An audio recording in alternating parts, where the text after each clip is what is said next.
नमस्कार, मैं प्रियदर्शनी स्वागत करती हूँ आप सभी का डियर साहित्यकार सम्मेलन 2022 में। अभी सत्र है हिंदी रंगमंच चुनौतियां और संभावनाएं। जब भी हिंदी रंगमंच की बात आती है, हिंदी क्षेत्र के रंगकर्म की बात आती है, तो अक्सर ये सामने आता है कि इतना पीछे क्यों है, इतनी सारी चुनौतियां हैं, क्या यहाँ कहीं संभावनाएं हैं, क्यों कलाकार को जूझना पड़ता है, इससे निजात कब मिलेगी? आज यही सारे प्रश्न हम तलाशेंगे। इन सारे प्रश्नों के जवाब हम इस चर्चा में रखेंगे और जानेंगे। हिंदी रंगमंच चुनौतियां और संभावनाएं इस विषय पर हमारा आज का ये विषय है और इस विषय पर हमसे चर्चा करने के लिए आज हमारे साथ में बड़े गुणी जन लोग हैं।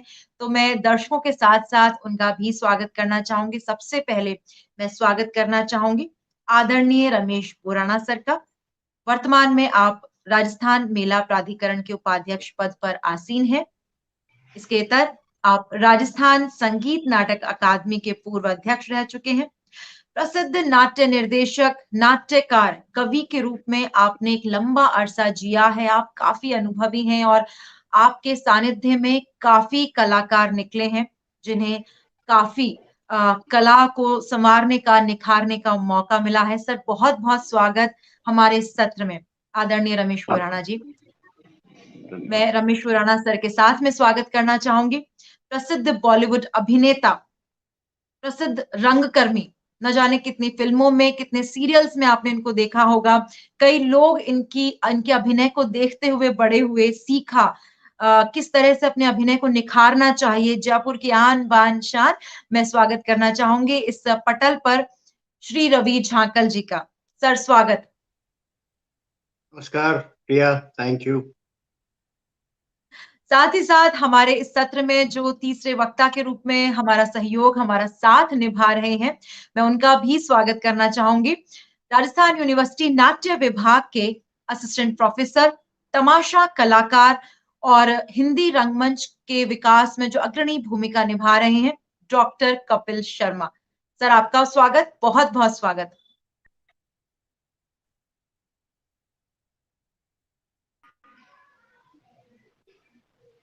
आप तीनों से जुड़ना, आप तीनों से मुखातिब होना, हमारे डियर साहित्यकार सम्मेलन जो 2022 चल रहा है, इस मंच पे आप तीनों जुड़ पाए हमसे, हमारा सौभाग्य है और हम आपके अनुभव लेने के लिए ही यहाँ पर हैं और जो भी हमें देख रहे हैं, उनका एक बार फिर से स्वागत।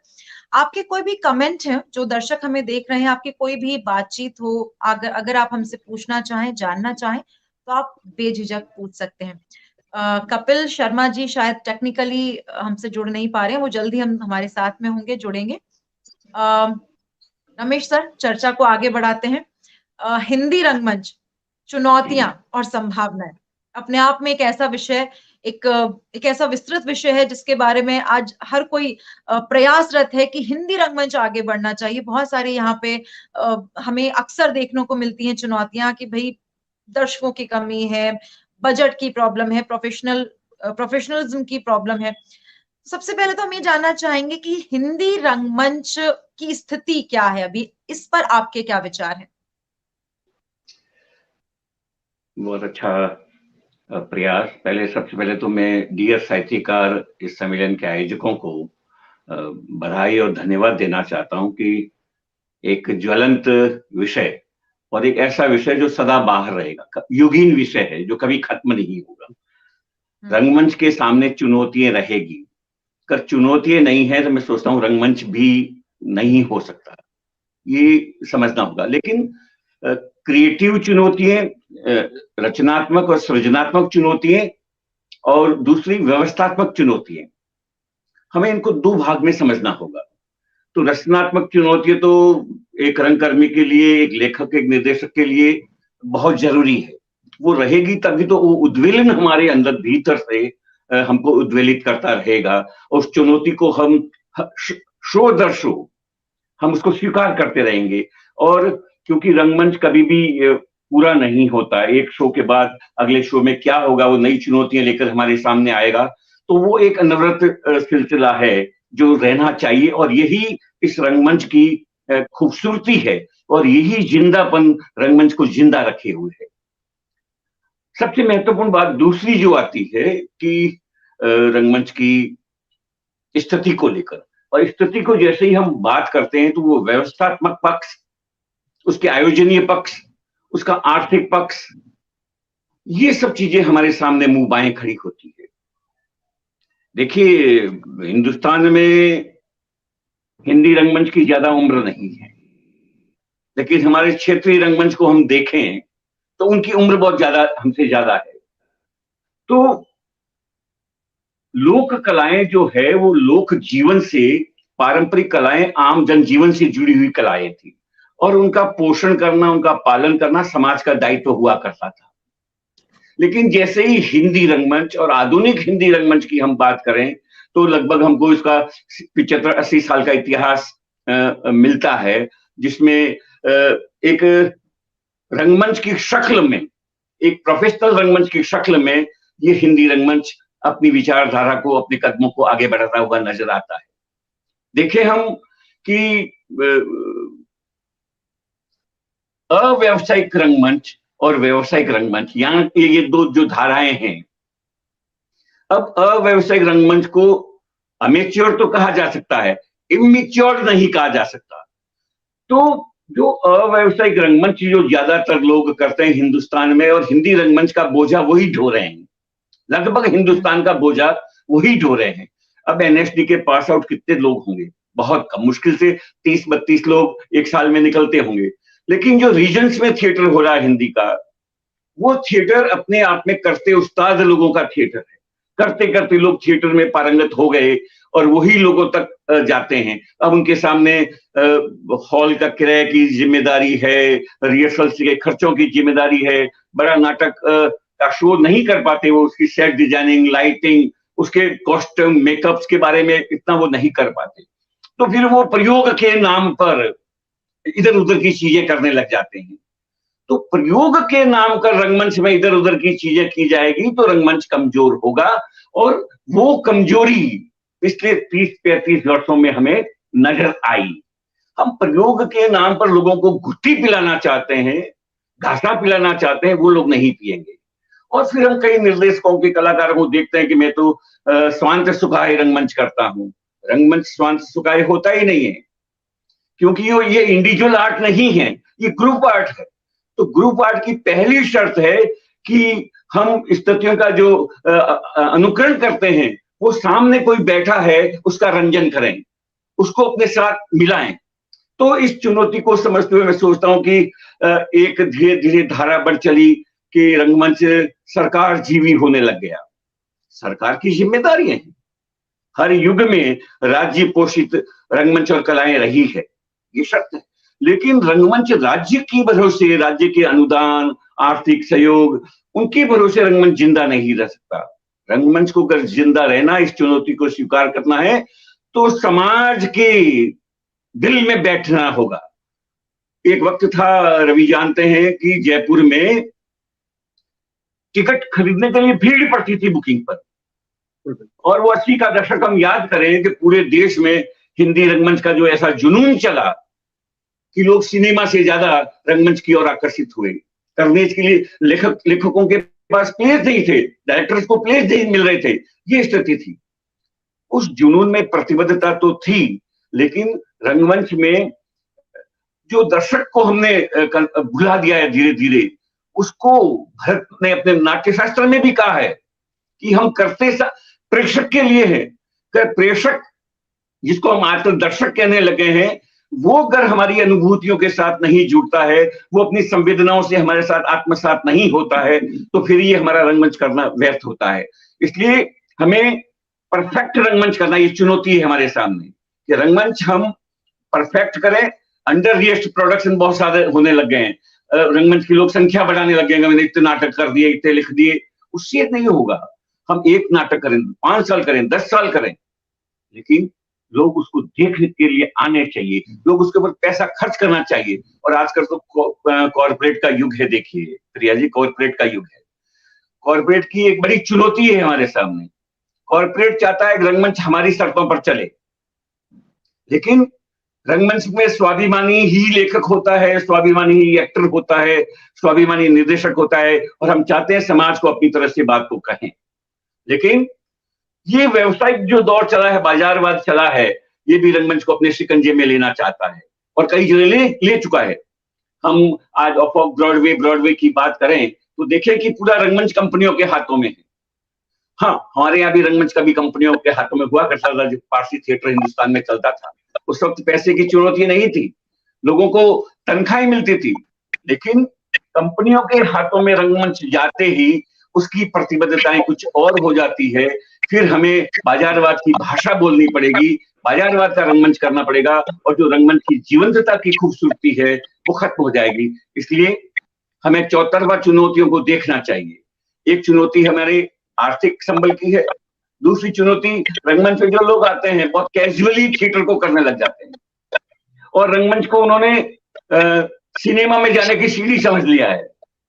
भाई सिनेमा में जाना बुरा नहीं है, सीरियल्स में जाना चाहिए, लेकिन आप रंगमंच सिर्फ इसलिए कर रहे हैं कि रंगमंच ने आपके ऊपर 4, 5, 10 साल का इन्वेस्टमेंट किया और आप वहां से यकायक गायब हो जाते हैं, ऐसा नहीं। रंगमंच एक सतत प्रक्रिया है, तो हमें आर्थिक रूप में भी सरकारों इसका पालन पोषण करना पड़ेगा और हमें रंगमंच को इतना मजबूत करना पड़ेगा कि दर्शक पुनः टिकट खरीद कर रंगमंच का खर्चा दे वो अपने रंजन करने का।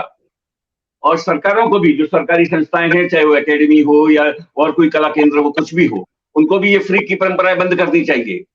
ये जो अपने फ्री दिखाने की आदत डाल दी ना दर्शकों की, ये बड़ी खतरनाक हो रही है। तो हमें अब वो 10-10 लाख का प्रोडक्शन जो है, सरकार तो पैसा देके बुला लेती है उन्हें, लेकिन हम उन्हें जी सर, आप हमें सुन पा रहे हैं? रमेश बोराना सर, मैं जुड़ रहा हूँ ना। आगे ये क्या हुआ? जी जी जी जी जी आगे सर, नहीं क्या हो गया सर? तकनीक है, आगे हो जाती है हाँ, चीजें। हाँ। जी सर, तो आप अपनी बात ये हमें आगे आवाज ना, हाँ, तो बिल्कुल मैं आ ये रही कह है, रहा था कि बहुत आ हमें रही है। रंगमंच के संबंध में जो संभावनाएं हैं हमारी, देखिए रंगमंच एक ऐसी विधा है कि जो कभी खत्म नहीं हो सकती। जब तक आदमी जीवित है और वो अपनी मन की शांति चाहता है, आनंद चाहता है, उसको जीवंत कलाओं की ओर जाना ही होगा। और जीवंत कलाओं का एक जो पुष्प गुच्छ है, कलाओं का जो समग्र स्वरूप है, वो रंगमंच है। उसमें संगीत है, नृत्य है, नाटक है, अभिनय है, वस्त्र विन्यास है, सीन कौन, सब कुछ उस रंगमंच में हमको मिलता है। इसलिए रंगमंच खत्म नहीं होगा, चाहे कितनी टेक्नोलॉजी आ जाए या ये आ जाए। हाँ, एक समय के लिए उसके हमें रास्ते दूसरे ढूंढने पड़ेंगे, लेकिन आखिर दर्शक को थिएटर में आना ही पड़ेगा। लेकिन हमें भी युग की चाल को, रिद्म को समझना पड़ेगा कि हमें वक्त के साथ थिएटर में जो बदलाव आ रहे हैं, जो दर्शकों के सोच में बदलाव आ रहे हैं, जैसे अब 3 घंटे का ड्रामा कोई देखने के लिए तैयार नहीं है। पहले रात भर हमारी नौटंकियां चलती थी, अब 3 घंटे कोई नहीं देखता है। तो हमें रंगमंच को भी उस कॉम्पैक्ट में लाना पड़ेगा। रिपीटेशन ऑफ डायलॉग की थ्योरी जो थी वो अब नहीं। अब लोग कहते हैं आगे बोल, तो हमें सब मालूम है, इतना सूचना का युग है कि रंगमंच को भी कॉम्पैक्ट होना पड़ेगा। वो सब चीजें हमें करनी पड़ेगी, लेकिन दर्शक को वहां लाने के लिए एक परफेक्ट और मजबूत रंगमंच, सशक्त रंगमंच हमें देना ही होगा। जी बिल्कुल देना ही होगा। वर्तमान में जो अभी हिंदी रंगमंच की बात हो रही है, बहुत अच्छी बात बोली है रमेश बोराना सर ने ना सिर्फ वर्तमान में हिंदी रंगमंच कैसा है और उसमें क्या चुनौतियां हमें सामना करना पड़ रहा है वो बातें बताई, साथ ही साथ किस तरह से हम हिंदी रंगमंच को वापस अपने पैरों पे खड़ा कर सकते हैं, वो भी कहीं ना कहीं उन्होंने इशारा किया है अपने वक्तव्य में। कहा है रवि झांकल सर, मैं आपकी तरफ आती हूँ। अगर हम मराठी थिएटर को देखें, क्योंकि आप अभी मुंबई में हैं, आपने एक लंबा अरसा जिया है रंगमंच, साथ ही साथ आपने मराठी थिएटर भी देखा है, गुजराती थिएटर भी आपने कहीं ना कहीं देखा है, अनुभव किया है। यहाँ पे प्रोफेशनलिज्म है, या यूं कहें कि यहाँ से आपको आर्थिक आय का साधन मिल जाता है, लेकिन हमारे हिंदी रंगमंच में अभी भी बहुत ज्यादा प्रॉब्लम्स हैं, जबकि हमारा हिंदी रंगमंच उत्तर क्षेत्र में अच्छा खासा फैला है। हिंदी भाषी बहुत सारे, उत्तर क्षेत्र की बात करें तो बहुत सारे लोग हैं जो हिंदी भाषी हैं और हिंदी भाषी रंगमंच कर रहे हैं, लेकिन फिर भी हिंदी रंगमंच विकसित नहीं हो पा रहा, और हो रहा है जैसा कि अभी बोराना सर ने कहा कि एमेच्योर लेवल पर हो रहा है, प्रोफेशनल लेवल पर नहीं हो रहा। तो इसकी क्या वजह है? मैं एक बात आपको बताना चाहता हूँ कि देखिए, जब खुराना साहब ने बहुत सही कहा, जो गोल्डन पीरियड था जब हम लोग थिएटर किया करते थे, इसको कोई मतलब ये कोई अतिशयोक्ति नहीं है, ये सही बात। गोल्डन पीरियड था उस वक्त और बेहतर थिएटर होता था। गोल्डन पीरियड मैं यूं कहता हूँ कि मैंने खुद ने जब पहली बार सखाराम बाइंडर नाटक किया था बासु जी ने, तो मैंने उस वक्त मैं थिएटर नहीं करता था, शायद 10th में 11th में पढ़ता था, तो मैंने 2 रुपए का टिकट लेके वो नाटक देखा था। ये मेरी मतलब जब मैं नाटक करता भी नहीं था, ये तब के मेरे एक्सपीरियंस है। और आज अगर आप मुझे कहें, मेरा इतना चाल मैं करीब 35 साल से मुंबई में हूँ, मुझे थिएटर से आज तक अगर कुछ रेम्युनरेशन मिला है तो वो ज्यादा से ज्यादा 10,000 रुपया मिला है। मैं आपको बहुत सही बात कह रहा हूँ, बॉम्बे में थिएटर करने के लिए। और बॉम्बे में लोगों को 50,000 भी मिलता है, 1 लाख भी मिलता है, 2 लाख भी मिलता है। मैं अपनी बात आपसे कह रहा हूँ, मुझे 10,000 रुपये से ज्यादा नहीं मिला। मैंने मेरी सबसे बड़ी जो चुनौती मैंने जयपुर में सही, क्योंकि जयपुर का ही हूं मैं, तो अपन थिएटर की चुनौतियों की बात कर रहे हैं। सबसे बड़ी चुनौती थी मेरी जब मैंने नाटक किया था, कपिल इसका गवाह है, कपिल हमारे साथ था छपरी उसमें। पलंग, हाँ बहुत फेमस नाटक और बहुत हाँ, पसंद तो आया था उस लोगों को। नाटक को उस नाटक को दर्शकों को दिखाने के लिए फ्री मैंने कम से कम भी नहीं तो 100-125 फोन खुद किए। और इतने सारे हमारे थिएटर के जो दिग्गज हैं, जो उस वक्त के गोल्डन पीरियड के लोग बाग, एरा के लोग बाग हैं, आज भी कम से कम 20-25 लोग या 30 लोग से भी ज्यादा हैं जो अभी हैं, थिएटर नहीं करते हैं। तो उनको अपना नाटक दिखाने के लिए मैंने उनसे रिक्वेस्ट की, उनको लेटर्स भेजे। वो वही लोग हैं जो थिएटर किया करते थे उस वक्त। तो विषय ये हुआ कि उनका मोह भंग हो गया। जब मैंने उनसे बात की, मैंने कहा ऐसा क्यों सर, मुझे आपको क्यों कहना पड़ रहा है कि आप मेरा नाटक आगे देखिए? बोला नाटक कुछ ऐसा होता ही नहीं जो हम देखने जाएं। मैंने कहा सबसे बड़ी दिक्कत ये हो रही है कि जब तक हम जो जो जो थिएटर के लोग बाग, अगर हम अपने ही थिएटर के लोगों का नाटक देखने नहीं जाएंगे तो नाटक सुधरेगा कैसे? सबसे बड़ी चुनौती है सुधार की। हमारा जो नाटक होता है वो रियली बहुत एमेच्योर होता है। आप लोग भी करते हैं, मैंने भी किया, हो सकता है इतना प्रोफेशनल मैंने नहीं किया, लेकिन लोग तो सारे प्रोफेशनल ही थे। जितने भी लोग थे उसमें कोई भी ऐसा एक्टर नहीं था जिसका 10 साल का एक्सपीरियंस नहीं हो। आप एक एक्टर को काउंट कर लीजिए। तो मेरी कोशिश तो ये थी कि हम एक प्रोफेशनल नाटक करें, लेकिन दिखाने के लिए, फ्री दिखाने के लिए मुझे अपने ही लोग जिनके साथ मैं नाटक करता था उनको अनुरोध करना पड़ा। और मेरे अनुरोध पे शायद 70% लोग आए भी थे, लेकिन वो मेरे अनुरोध पे आ गए क्योंकि शायद वो मुझे उस तरह से तवज्जो देते होंगे। लेकिन सबसे बड़ी चुनौती जो है वो एक तो यही है कि हम अपने ही लोगों को कन्विंस नहीं कर पा रहे हैं कि हम अच्छा थिएटर कर रहे हैं। तो पहले तो हमको ये नाटक अच्छे करने पड़ेंगे, ये सबसे बड़ी चुनौती है। दूसरी चुनौती जो मुझे लगती है वो बोराना साहब भी इससे एग्री करेंगे, लेखक की। देखिए उस वक्त हमारे वक्त में अर्जुन देव चारण साहब लिखते थे, हमीदुल्लाह लिखते थे, राजेश रेड्डी लिखते थे, मणि मधुकर थे। मतलब इनके नाटक हमने किए भी हैं और देखे भी।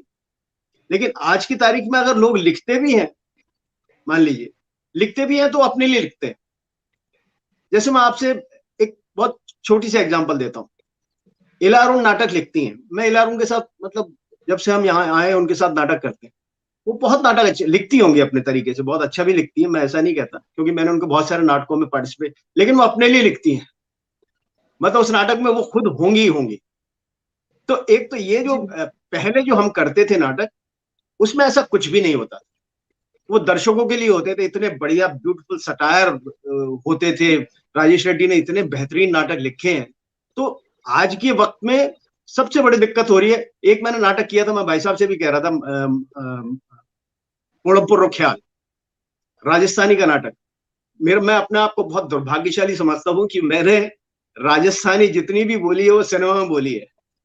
जैसे मैं उसमें भारत एक खोज में मैं राणा सांगा बना था, तो वो राजस्थानी सारी उसमें बोली।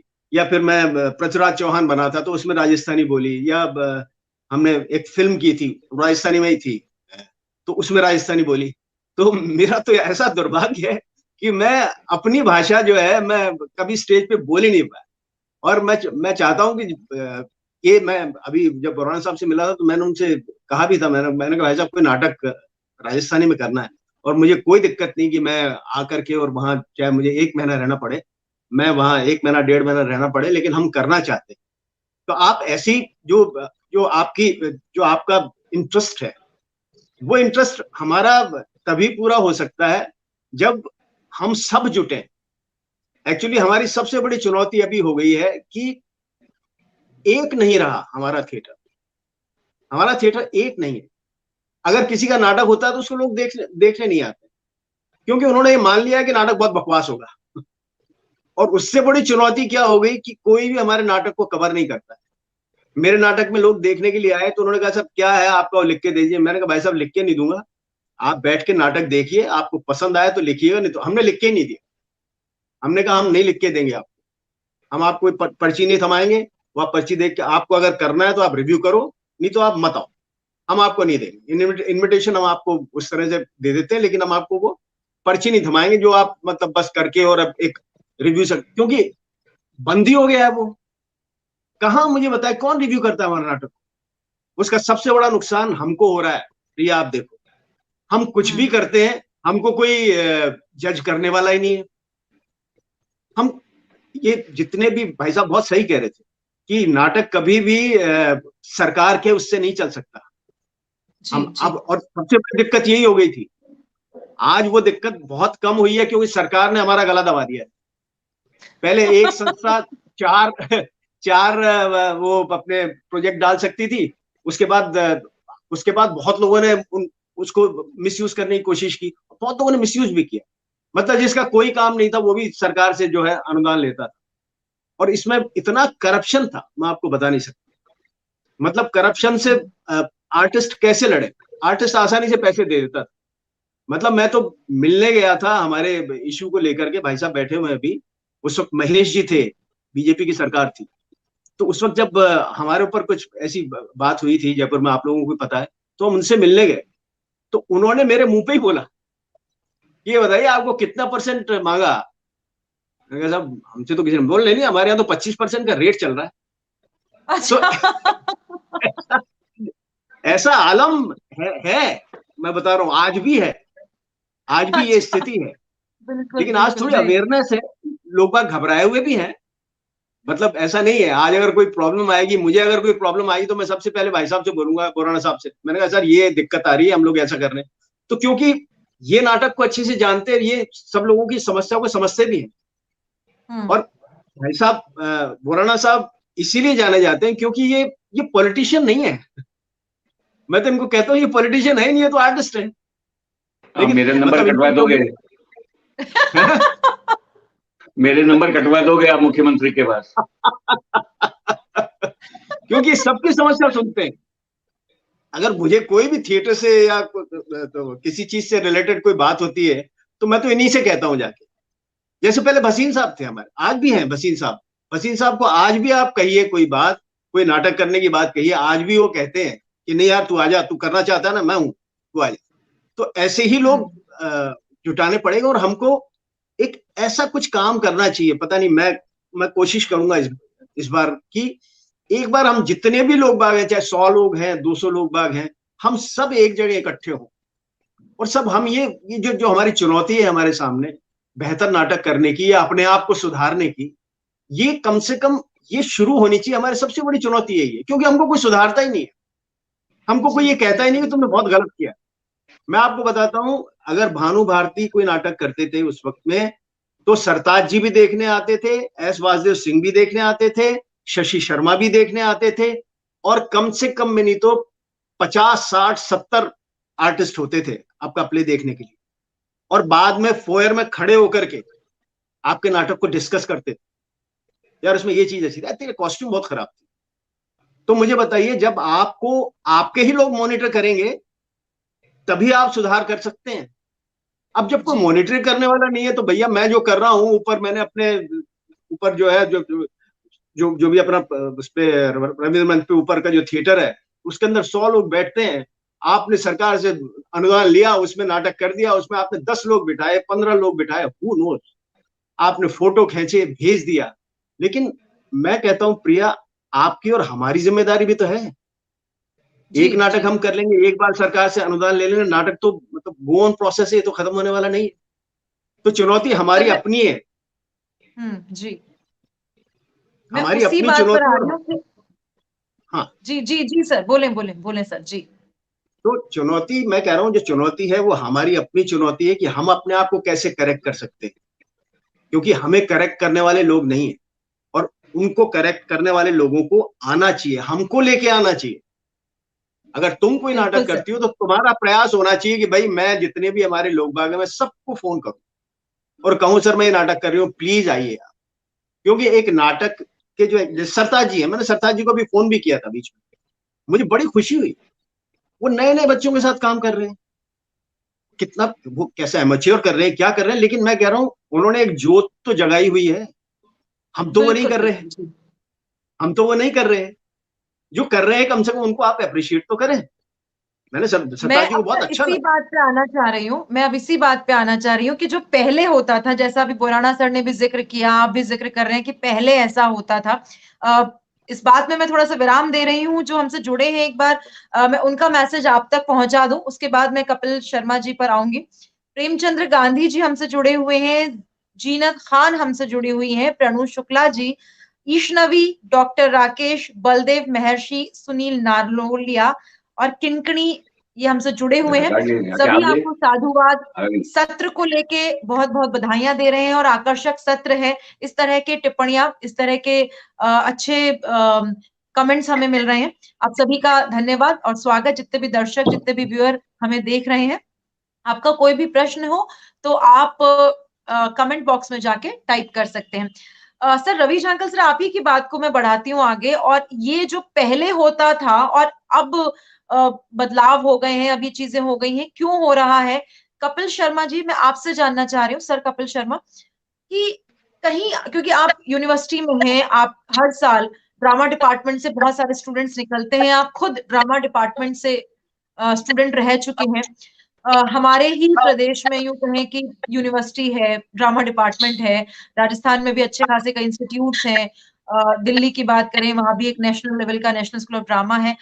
क्या कारण है? क्या ट्रेनिंग में कहीं कोई कमी है, या हमारी जो गुरु शिष्य परंपरा थी वो कहीं खत्म हो गई है, कहीं कम हो गई है, कि हम, जो रवि सर कह रहे हैं, कि हम उस परंपरा को आगे नहीं बढ़ा पा रहे, हम एक कलाकार दूसरे कलाकार की समीक्षा नहीं कर पा रहा है। कारण क्या है जिसके कारण जो एक सुधार आता था, निखार आता था रंगमंच में, आपके नाटकों में जो सुधार होता था, पहले जो अखबारों में, मीडिया में एक क्रिटिक जाता था, जिससे जो निर्देशक होता था वो समझता था कि हाँ ये गड़बड़ हुआ है। बीच में कई कमेटियां भी बनी जिसमें ये होता था कि नाटक कैसा हो रहा है उसका फीडबैक लिया जाता था और निर्देशक को और टीम को दिया जाता था।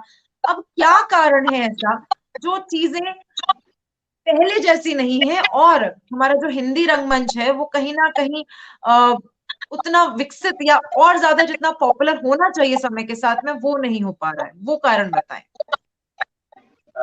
देखिए प्रियदर्शनी जी की, ऐसा नहीं है कि हिंदी रंगमंच विकसित नहीं है, हिंदी रंगमंच भी विकसित है, लेकिन हम उसको कहें कि प्रोफेशनल व्यवसायीकरण उसमें उतना नहीं है। बाकी हिंदी के नाटक जो हो रहे हैं बहुत अच्छे हो रहे हैं, बहुत स्तरों पे काम हो रहा है, बहुत से लोग अच्छा काम कर रहे हैं। यहाँ तक जैसे अभी रवि सर कह रहे थे, खाना सर कह रहे थे कि जो एक आलोचना की बात है, रंगमंच में आलोचना की, उसमें कहीं ना कहीं रंगकर्मियों की भी कहीं ना कहीं कमी रही, और कुछ जो है बाजारवाद इतना ज्यादा हो गया है कि अखबार में स्पेस ही नहीं रही।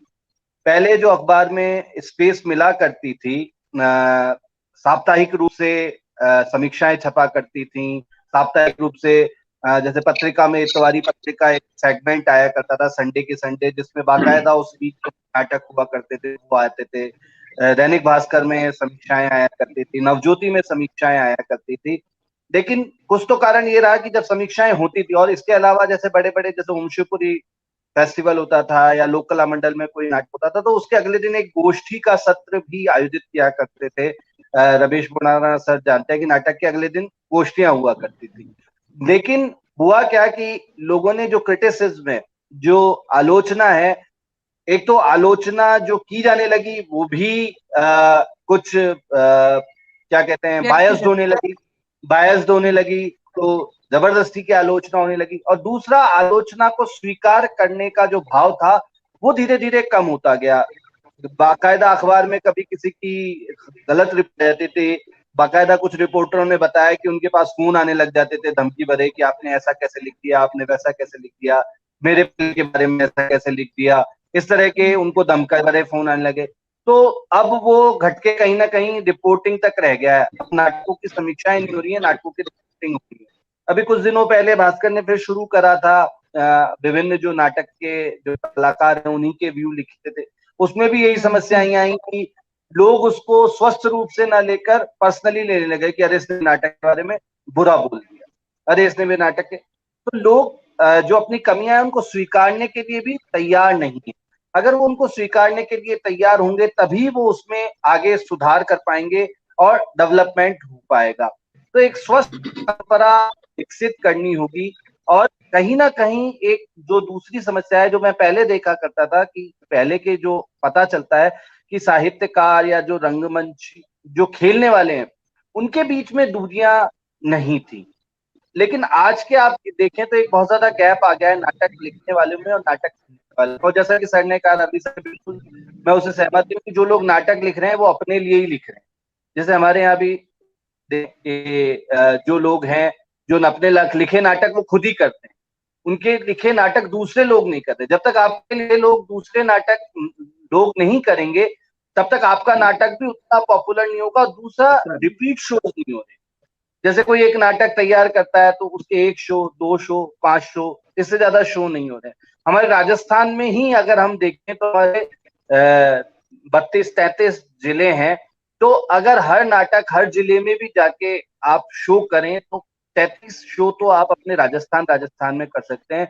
उत्तर भाषी रंगमंच की बात करें या हिंदी रंगमंच की बात करें तो बिहार है, यूपी है। तो एक उस तरह का व्यावसायिक रंगमंच लोग नहीं कर रहे हैं, व्यावसायिक ही कर रहे हैं और उसके रिपीटेड शो ज्यादा नहीं कर रहे। या एक शहर में भी अभी आप एक नाटक लिमिटेड दर्शकों को ही दिखा पा रहे हैं, ज्यादा दर्शकों को नहीं दिखा पा रहे। तो कहीं ना कहीं इन बातों पे भी हमें सोचना होगा कि कैसे ज्यादा से ज्यादा लोगों तक नाटकों को पहुंचाएं। लेकिन जैसे अभी कुछ लोग बहुत काम करते हैं, भीलवाड़ा में एक रंगमंच का एक अच्छा मुहिम चलाई है गोपाल आचार्य जी ने, वो वहां रंगमंच के आयोजन कर रहे हैं और उसको विकसित कर रहे हैं। अभी अलवर में देशराज मीणा है, वो एक उन्होंने पूरा मूवमेंट चला रखा है रंगमंच को लेके और सहयोग भी कर रहे हैं। तो एक पूरा अभी वो 37 दिन का एक फेस्टिवल वहां कर रहे हैं। तो इस तरह के प्रयास अगर लगातार होंगे और प्रयासों को सहयोग मिलेगा तो डेफिनेटली जो हमारा हिंदी रंगमंच है उसमें भी व्यावसायीकरण बढ़ेगा। और उसमें जो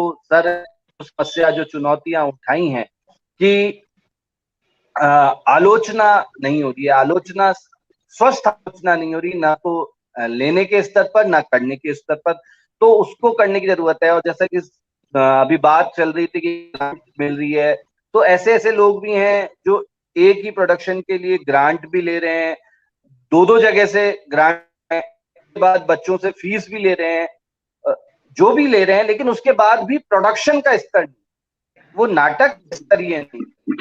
तो और कुछ ऐसे उदाहरण है कि जिन्हों को जो पैसा मिला उससे ज्यादा उन्होंने पैसा लगाया, एक स्तरीय प्रोडक्ट बनाया, स्तरीय प्रोडक्शन को पूरे देश भर में घुमाया और उससे पैसा भी कमाया।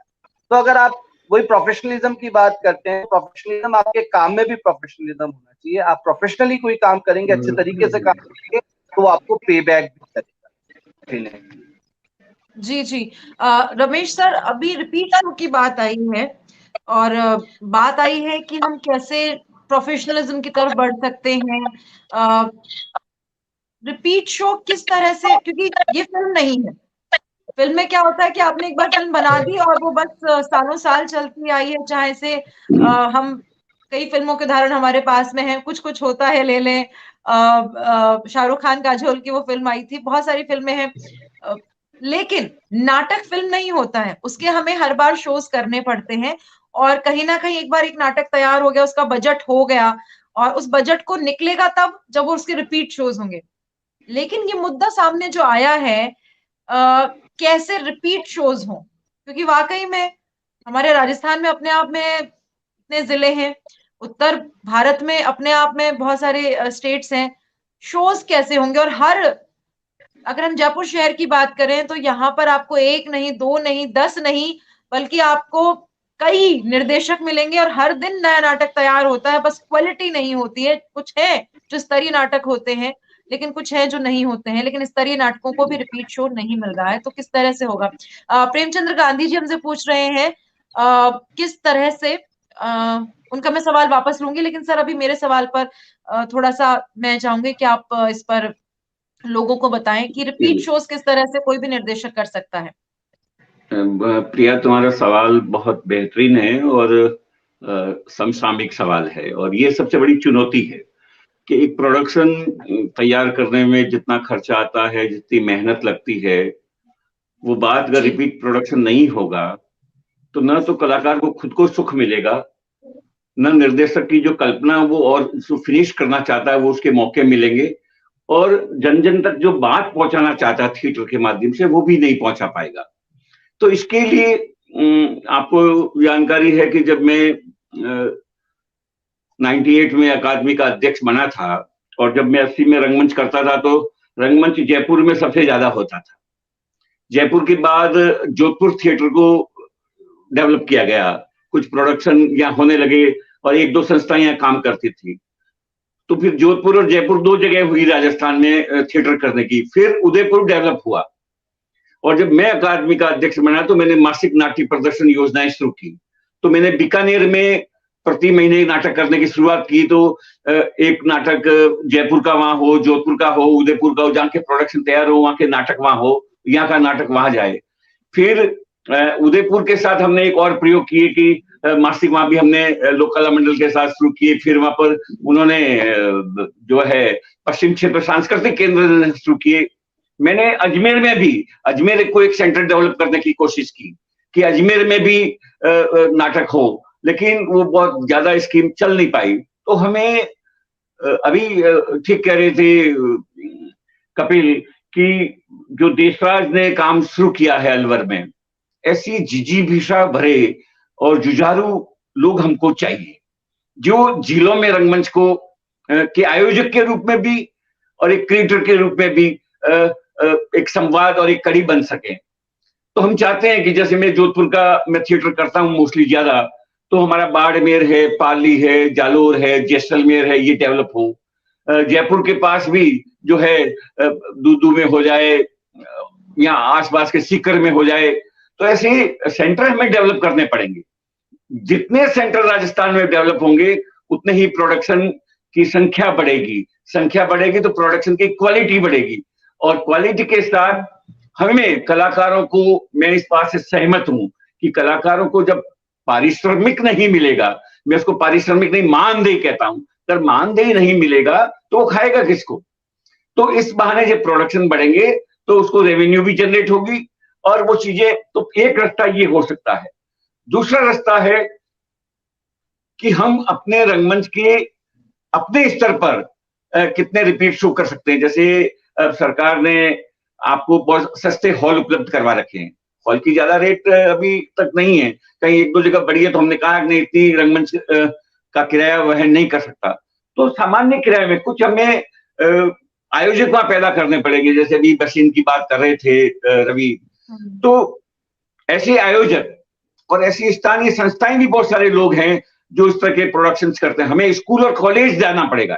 यूनिवर्सिटी में देखिए लिटरेचर पढ़ाया जाता है, अंग्रेजी पढ़ाया जाता है, हिंदी पढ़ाया जाता है, संस्कृत पढ़ाया जाता है, राजस्थानी पढ़ाया जाता है, सब में ड्रामा पढ़ाया जाता है, लेकिन ड्रामा वहां खेला नहीं जाता।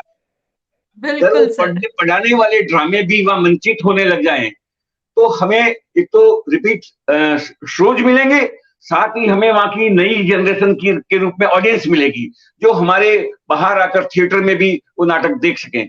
तो इस दिशा में हमें प्रयास करने होंगे। सरकार अपनी दिशा में प्रयास करे, इसमें तो कोई कहने की बात ही नहीं, करनी चाहिए, लेकिन हमें एक ऐसी योजना भी सरकार के समक्ष रखनी चाहिए कि हम इंटर कल्चरल एक्सचेंज के तहत अन्य राज्यों में जाएं, अन्य राज्यों के ड्रामे यहाँ आए। हम देखिए आजकल इतने शोज की गुंजाइश बन गई है सरकारी स्तर पर, आज इतने जर्नल सेंटर्स हो गए हैं, सेंट्रल का संस्कृति मंत्रालय देता है, राजस्थान का संस्कृति मंत्रालय देता है, टूरिज्म देता है। लेकिन अभी वही बात कही कि करप्शन, काम करने वाले लोगों तक वो पैसा और वो सुविधाएं नहीं पहुंच पाती और व्यवस्थावादी लोग उसका लाभ उठा लेते हैं। तो हमें इसमें भी सतर्क और सजग रहना पड़ेगा और हमें भसीन साहब जैसे कुछ समर्पित और जागरूक और मजबूत आयोजक और संयोजक भी पैदा करने पड़ेंगे। तो मैं सोचता हूं कि रिपीट परफॉर्मेंस भी होगी और कला और कलाकारों दोनों की आर्थिक स्थिति भी मजबूत होगी। जी जी जी जी। प्रेमचंद्र गांधी जी कह रहे हैं कि इसके साथ ही हमें परंपरावादी जो रंग है या जो रंगमंच है उसको भी आगे संजोना चाहिए, उसको भी आगे रखना चाहिए। सर रमेश बोराना सर, जैसा भी आपने कहा कि हमें इस तरह से शोज मिल सकते हैं और जिले के स्तर पर हमें प्रयास करना चाहिए। आपने कुछ उदाहरण भी दिए। अब आपने एक जिक्र किया कि यूनिवर्सिटीज हैं जहां पर हम अपने शोज कर सकते हैं, व जहां पे ड्रामा पढ़ाया जा रहा है, खेला नहीं जा रहा, तो क्यों ना वहां खेला जाए। अब मैं आती हूँ रवि सर आप पर, और इस सेम सवाल मेरा कपिल जी आपसे भी है, क्योंकि कहीं ना कहीं रवि सर आप खुद एक इंस्टीट्यूट से हैं, नेशनल स्कूल ऑफ ड्रामा, और कपिल जी आप खुद अभी एक इंस्टीट्यूट में हैं।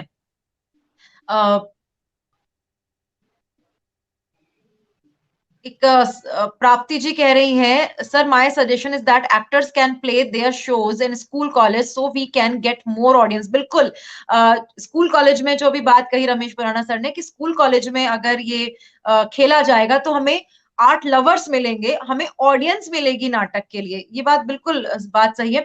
अब मैं उस वाले सवाल पर आ रही हूँ जो मैं आपसे जानना चाह रही हूँ। हम इंस्टीट्यूट की बात करें, हम स्कूल कॉलेज की बात करें, नई शिक्षा पॉलिसी भी आई है हमारी, न्यू एजुकेशन पॉलिसी, उसकी भी बात करें। क्यों ना, मतलब ऐसा, ठीक है शोज कर लिए, मुझे इतने रुपए मिलने थे, एक शो के मुझे मिल गए, मैंने एक रिपीट शो भी कर लिए, मेरे 15 रिपीट शोज हो गए, हर शो के मुझे जितने भी रुपए मिलते हैं। रवि झांकल सर ने कहा कि मुझे मैक्सिमम 10,000 रुपए मिले हैं। सर हमें तो आज तक 10,000 रुपए भी नहीं मिले एक शो से। सच्चाई तो ये है।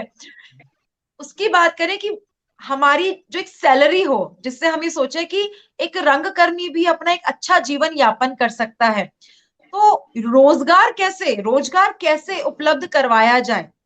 मैं फ्रीलांसर आज काम कर रही हूँ या कर रहा हूँ, जो भी है एक रंगकर्मी, उसे महीने में अगर 4 शोज मिल गए तो 4 का पैसा मिल गया, लेकिन अगले महीने में उसे 4 शोज मिलेंगे या नहीं मिलेंगे उसकी गारंटी नहीं है। ये फ्रीलांसिंग हो गया।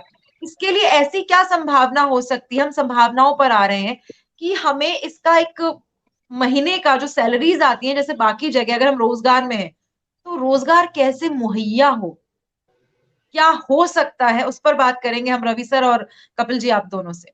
जी रवि सर। एक तो मैं आपसे कहूँ, आप अगर ये चाह रही हैं कि कोई मतलब ऐसा थिएटर होने लग जाए कि हम उससे थिएटर से अपनी ब्रेड अर्न करना शुरू कर दें, तो वो भूल जाओ, मेरे जीते ही तो ऐसा हो नहीं सकता। और मैं आपको कहूँ, अगर मुझे 10,000 रुपये मिलते तो मुझे मुंबई में मिलते हैं। जयपुर में तो लोग 10,000 रुपया मांगते हैं, कि मेरे अपने एक्सपीरियंस है। तो एक जो बोराना साहब ने बहुत सही बात कही कि आपको ऐसे ऑर्गेनाइजेशन तैयार करनी पड़ेंगी। जैसे मैं पहले की बात करता हूँ, कैसे कम से कम में नहीं तो 1 दर्जन ऑर्गेनाइजेशन थी जो रेगुलर नाटक किया करती थी। और मैं अपनी बात कहता हूँ, मैं एक साथ 3-3 नाटक की रिहर्सल करता था, 3 नाटकों की रिहर्सल करता था, और अलग अलग लोगों के साथ। तो ऐसे बहुत रेगुलर थिएटर होता था और रविंद्र मंच कभी खाली ही नहीं रहता था। और हर दिन, मैं कहता हूँ हर दिन एक नया नाटक होता था और बेहतरीन नाटक होता था।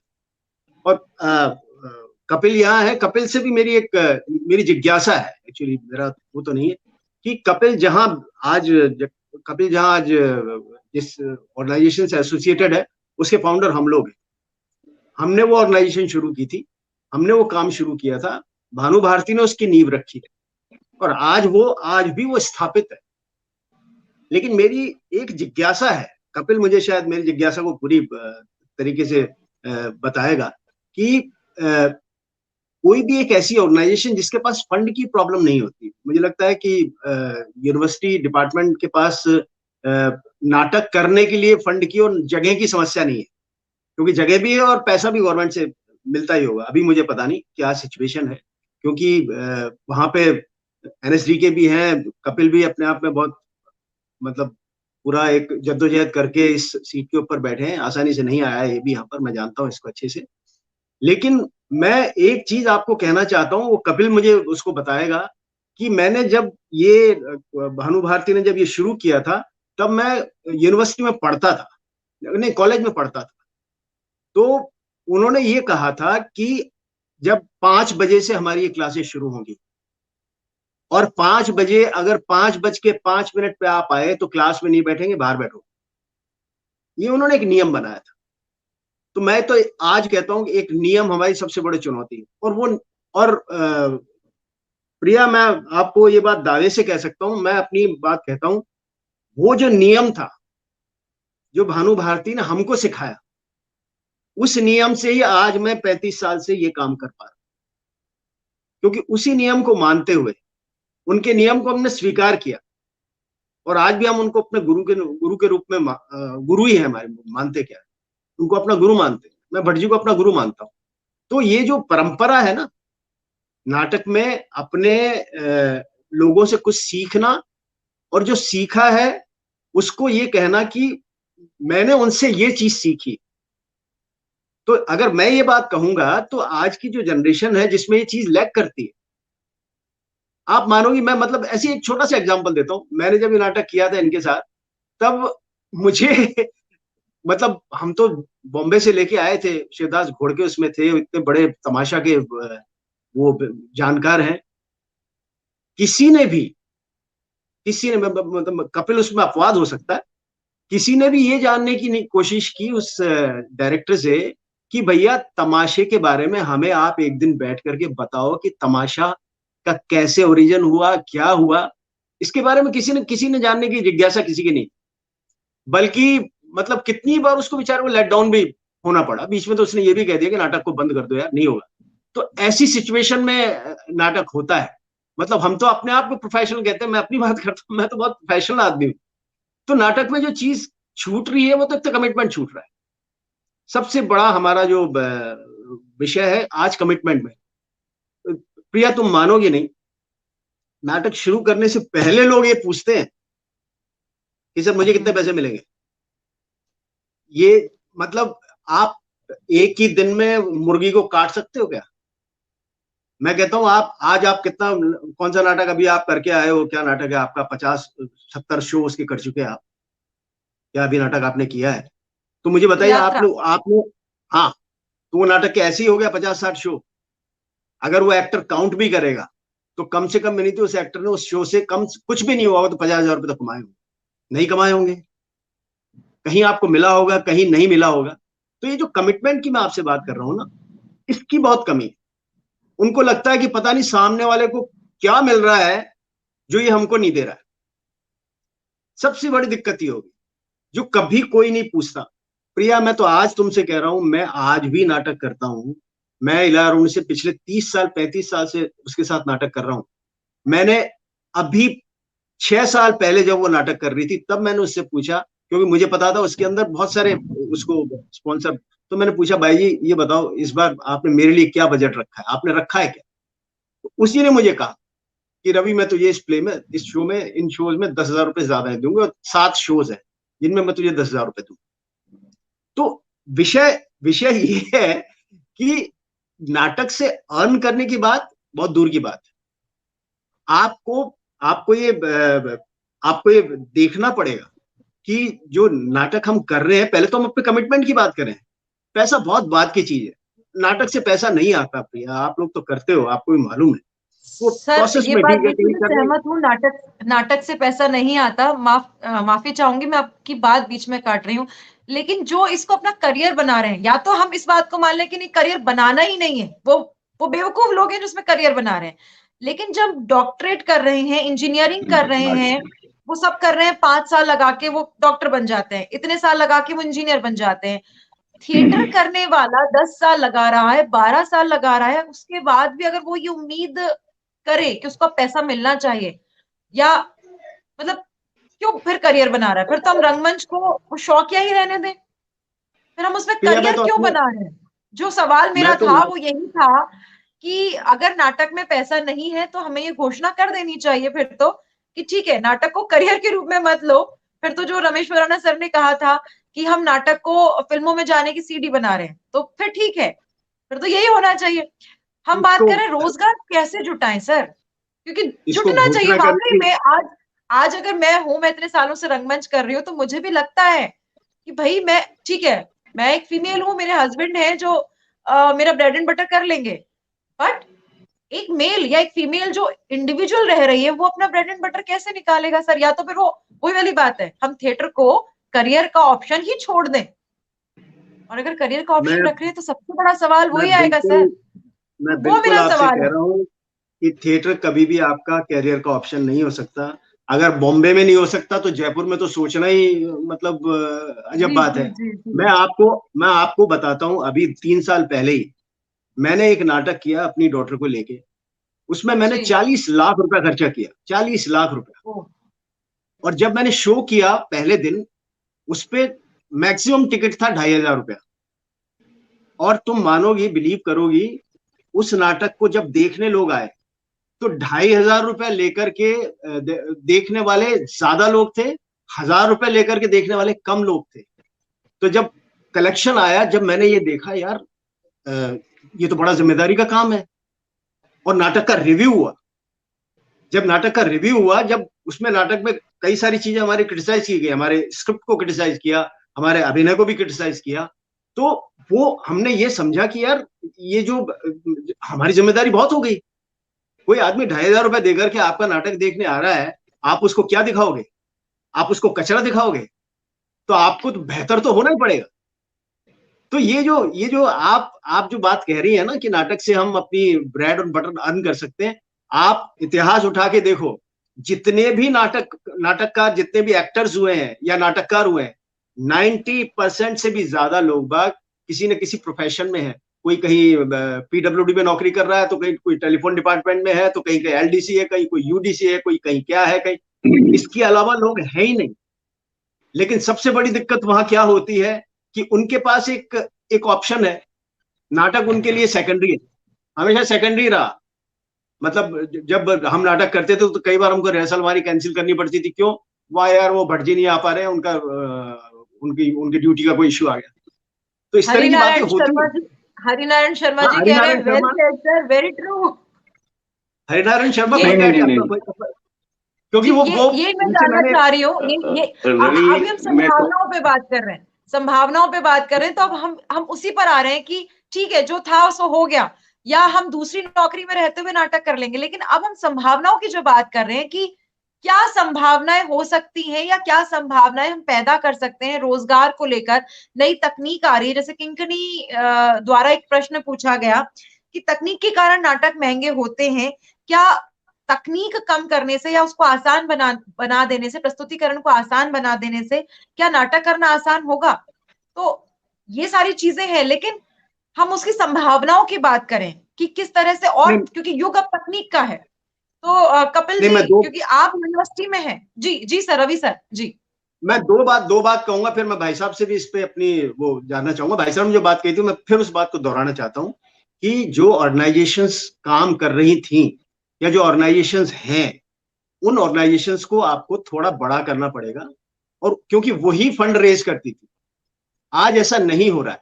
और हमको अपने जो जो जर्नलिस्ट है, जो मतलब अखबार के लोग बाग जो हैं, उनको भी, हमको सबको मिलके, एक्चुअली तुम्हारा और मेरा काम नहीं है प्रिया, ये हम सबको मिलके एफर्ट करने पड़ेंगे, क्योंकि सभी का नाटक नहीं देख रहे ना, कोई भी किसी का भी नाटक रिव्यू नहीं हो रहा है। मतलब एक इंफॉर्मेशन आ जाती है, उससे मुझे बताओ कैसे नाटक आगे बढ़ सकता है। ये सबसे बड़ी समस्या है मुझे लगता है। इसके ऊपर डेफिनेटली हमको काम करना चाहिए। बाकी इस पे थोड़ा सा मैं चाहूंगा भाई साहब भी कहें, कपिल भी इस पे थोड़ी बात करें। जी जी जी सर, हम संभावनाओं की बात कर रहे हैं अभी, क्योंकि मुझे रंगमंच में रोजगार के साधन कैसे उपलब्ध हो सकते हैं। रवि सर ने कहा कि हो ही नहीं सकते हैं और करियर बन ही नहीं सकता है, तो क्या कोई संभावना नजर आती है रमेश सर, कपिल कपिल सर? संभावना की बात करें तो संभावनाएं तो पैदा की जा सकती हैं, और जैसा कि मतलब संभावना कम है लेकिन है। जैसे कि अभी गुड़गांव में किंगडम ऑफ ड्रीम्स चल रहा है, वहाँ रेगुलर शो होते हैं और एक्टर्स को 50-50, 60-60 हजार मिलते हैं। देखिए, सबसे बड़ी बात यह है कि हम रोजगार की बात कर रहे हैं या हम रेलिश लाइफ की बात। तो ऐसा नहीं है, रंगमंच आपको ब्रेड एंड बटर तो दे सकता है, लेकिन आप चाहें कि मेरे पास मर्सिडीज आ जाए रंगमंच से, पोर्श कार आ जाए तो विलासिता आपको रंगमंच उतना नहीं दे पाएगा, लेकिन ब्रेड एंड बटर आपको कमा के दे सकता है अगर आप ढंग से काम करें। हम बात तो करते हैं प्रोफेशनलिज्म की, ठीक है, हम बात करते हैं इंजीनियर से, डॉक्टर से, लेकिन डॉक्टर इंजीनियर जो है वो उसकी पढ़ाई में उतने वर्ष देता है, उतने साल देता है, 5 साल 7 साल देता है। हमारे यहाँ पर बच्चा आया, 2 नाटक करे, 3 नाटक करे और वो डायरेक्टर बन जाता है, वो अपने आप को एक्टर समझने लगता है और फिर वो प्रोफेशनलिज्म की बात करता है कि मुझे पे किया जाए। तो आपको अपनी स्किल तो उस लेवल की ले जानी पड़ेगी ना, आपको अपनी स्किल को उतना डेवलप करना पड़ेगा कि आप अर्न कर सकें। दूसरी बात, वो इतने साल दे रहे हैं, उसके बाद भी वो सुबह से लेकर शाम तक काम करते हैं, फिर वो प्रोफेशनलिज्म कहलाता है। आप थिएटर में कितना टाइम देते हैं? मंच पे जाके बैठ जाना या कॉफी हाउस में जाके बैठ जाना, वो थिएटर पे आप स्किल पे कितना वर्क करते हैं, आप उस नाटक को तैयार करने में कितना था।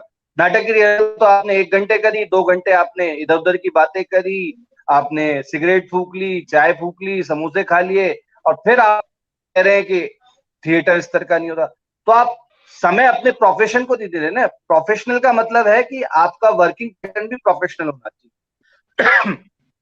एक्टर्स हैं, घर जाके स्क्रिप्ट पढ़ते ही नहीं है, अगले दिन आके वहीं जो कल जहां थे वहीं आज हैं।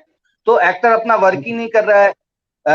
लाइट डिजाइनर जो है वो लास्ट दिन आ रहा है, एक दिन आप उसको एक रिहर्सल दिखाते हैं तो लाइट डिजाइन नहीं हो रही। सेट डिजाइनर, वहां पर सेट पे आप उस दिन पहुंचते हैं, मंच के पीछे जो जगह है उनमें से आपने सामान रख लिया, तो ना आपकी डिजाइन है, ना आप एक्टिंग पे वर्क कर रहे हैं, ना उस पर, तो प्रोफेशनलिज्म कहाँ है? फिर आप रोजगार की बात करें तो वो संभव।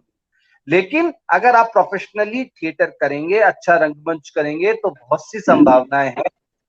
बहुत से ऐसे लोग हैं, अभी एक वो माँ मुझे टैगोर बना दे, एक वो प्ले करता है बंदा, वो कुछ नहीं करता, वो जगह जगह जाके थिएटर करता है और उससे अर्न करता है रेगुलरली उसका थिएटर। प्लस जैसे कि स्कूल और उसकी बात होती थी कॉलेज में लेवल पे थिएटर जाने की, तो हमें वहां ना कहीं, क्योंकि हमें वहां सब सुविधाएं नहीं मिलेंगी, तो अगर हमें ऐसा रंगमंच विकसित करना है तो हमें उसके हिसाब से रंगमंच को डेवलप करना पड़ेगा, परफॉर्मेंस उस हिसाब से बनानी पड़ेगी जो कहीं भी किसी भी जगह पर हो जाए।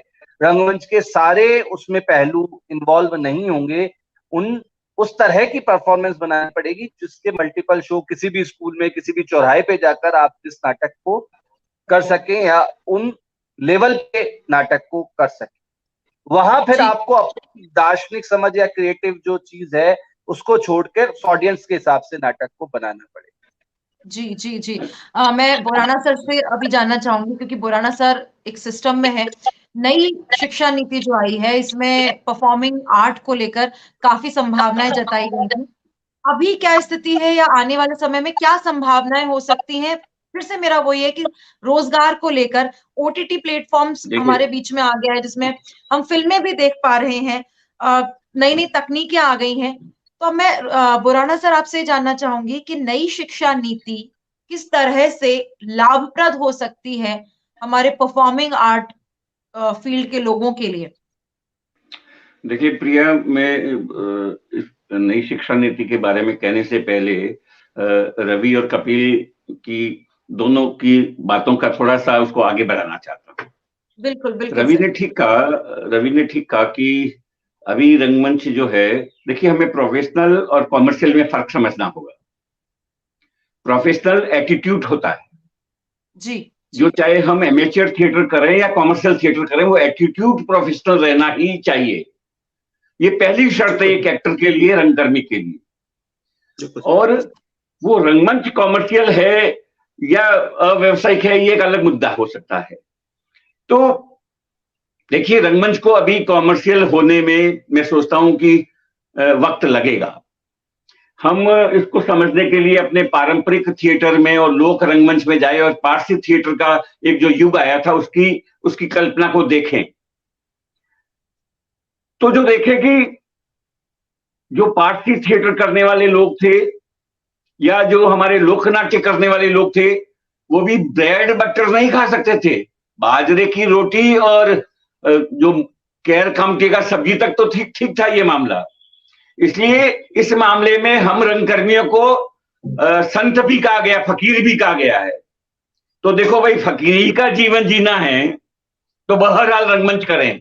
कल क्या होगा, मैं इस बात से सहमत हूं कि कलाकार को ब्रेड बटर मिलना चाहिए और उससे भी आगे लिविंग स्टैंडर्ड बढ़ना चाहिए, लेकिन चाहिए में सब कुछ चीजें ठीक नहीं हो सकती।